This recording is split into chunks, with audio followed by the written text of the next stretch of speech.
Magandang araw po sa inyong lahat, lalo na sa ating mga minamahal na seniors na over 60 at higit lalo na po sa mga over 70 na.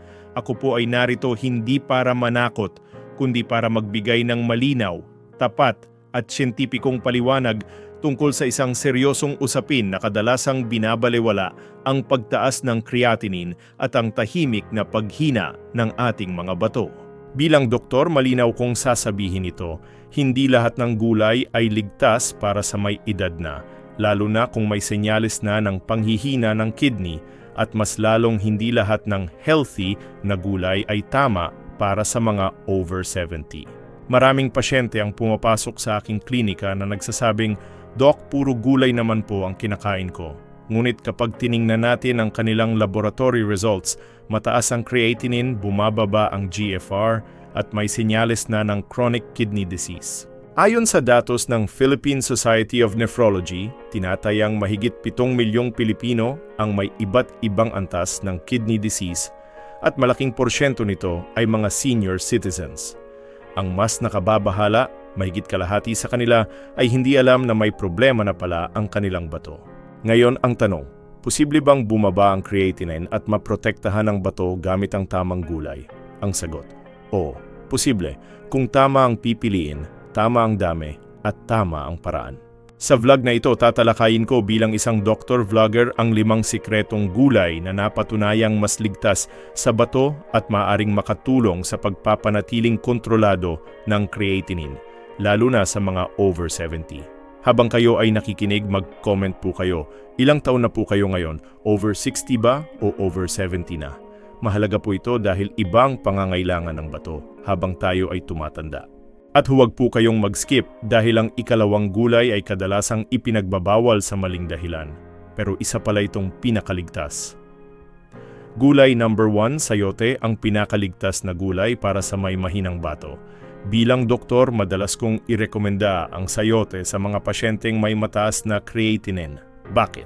Sa unang tingin, ang sayote ay mukhang ordinaryong gulay lamang. Walang kakaibang lasa, walang matingkad na kulay at kadalasan ay minamaliit. Ngunit sa mata ng isang nephrologist, ang sayote ay halos perpektong gulay para sa kidney patient. Ang sayote ay mababa sa potassium, mababa sa phosphorus at halos walang sodium, 3 bagay na kailangang bantayan ng mga over 70. Kapag mataas ang potassium sa dugo, maaaring magdulot ito ng arrhythmia o irregular na tibok ng puso. Kapag mataas ang phosphorus, bumibilis ang pagkasira ng kidney at buto. At kapag mataas ang sodium, tumataas ang blood pressure na pangunahing kalaban ng bato. Sa isang clinical nutrition study na inilathala sa Journal of Renal Care, ipinakita na ang mga pasyenteng pinakain ng low potassium vegetables tulad ng sayote ay nagkaroon ng mas mabagal na pagtaas ng creatinine kumpara sa control group. Case story ni Aling Rose, 72 years old. Si Aling Rose ay 72 years old nang unang magpakonsulta. Ang creatinine niya ay 1.9 mg, mataas para sa isang babae na maliit ang pangangatawan. Araw-araw siyang kumakain ng talbos ng kamote at kangkong dahil iyon daw ang pinakamalusog. Ipinaliwanag ko sa kanya na bagamat masustansya ang mga iyon, mataas ang potassium ng mga ito at hindi na akma sa kondisyon ng kanyang bato. Pinalitan namin ang kanyang diet, sayote, upo, repolyo at pipino ang naging pangunahing gulay. Makalipas ang 6 na buwan, bumaba ang creatinine niya sa 1.4, hindi himala, siyensya at disiplina. Mas ligtas na paraan ng pagkain, pakuluan, steam o gawing sabaw na kaunting asin lamang. Iwasan ang bagong at patis. Kung kayo ay over 70, tandaan ninyo ito. Ang bato ay mas gusto ang simple. Gulay number 2, repolyo. Ang gulay na madalas pagkamaling delikado. Maraming senior ang nagsasabing, "Doc, bawal daw ang repolyo." Ito ay isang maling paniniwala. Sa katotohanan, ang repolyo ay isa sa pinaka-kidney-friendly na gulay kapag tama ang luto at dami. Ito ay mababa sa potassium at phosphorus at mayaman sa antioxidants na tumutulong magbawas ng chronic inflammation, isang tahimik na salarin sa pagtaas ng creatinine. Ayon sa mga pag-aaral, ang chronic low-grade inflammation ay karaniwan sa mga over 70 at direktang nakaapekto sa kidney filtration rate. Case story ni Mang George, 75 years old. Si Mang George ay may stage 2 CKD. Mahilig siya sa saging, malunggay at avocado dahil akala niya ay superfood. Ngunit nang ipakita ko sa kanya ang potassium content ng mga ito, nagulat siya. Nang palitan niya ang mga iyon ng repolyo at sayote, nanatiling stable ang kanyang creatinine sa loob ng mahigit 1 taon.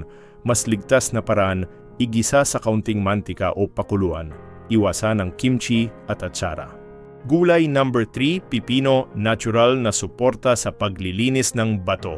Ang pipino ay halos 95% tubig. Para sa kidney, ito ay mahalaga. Ang dehydrasyon ay isa sa pinakakaraniwang dahilan ng pansamantalang pagtaas ng creatinine sa mga senior. Kapag kulang sa tubig ang katawan, mas nahihirapan ang bato na ilabas ang waste products. Case story ni Aling Rosa, 68 years old.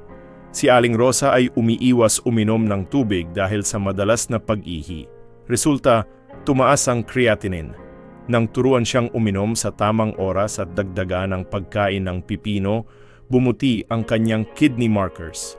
Mas ligtas na paraan, sariwa o bahagyang nilaga, iwasan ang atsara. Gulay number 4, upo, tradisyon at siyensya para sa bato.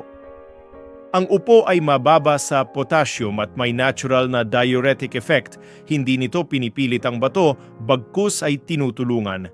Case story ni Mang Ernesto, 78 years old, may pamamaga sa paa at borderline high creatinine. Nang idagdag ang upo at bawasan ang alat, nabawasan ang edema. Mas ligtas na paraan, sabaw na walang vetsin. Gulay number 5, labanos, suporta sa detoxification. Ang labanos ay may compounds na tumutulong sa paglabas ng waste sa ihi. Case story ni Aling Nena, 71 years old, borderline creatinine. Nang baguhin ang diet at idagdag ang labanos, nanatiling normal ang labs. Bilang pagtatapos, malinaw ang mensahe ko lalo na sa mga over 70. Hindi dami ang susi sa kalusugan ng bato kundi tamang pagpili. Ang 5 gulay na ito, sayote, repolyo, pipino, upo at labanos, ay hindi gamot, ngunit sila ay ligtas na kasama sa tamang diet. Tandaan, less is more. Mas kaunti, mas simple, mas ligtas. Kung nakatulong ang vlog na ito, i-like, i-share at mag-subscribe. I-comment po ninyo kung alin sa mga gulay ang gusto ninyong isama sa inyong pagkain. Maraming salamat po at alagaan natin ang ating bato habang maaga pa.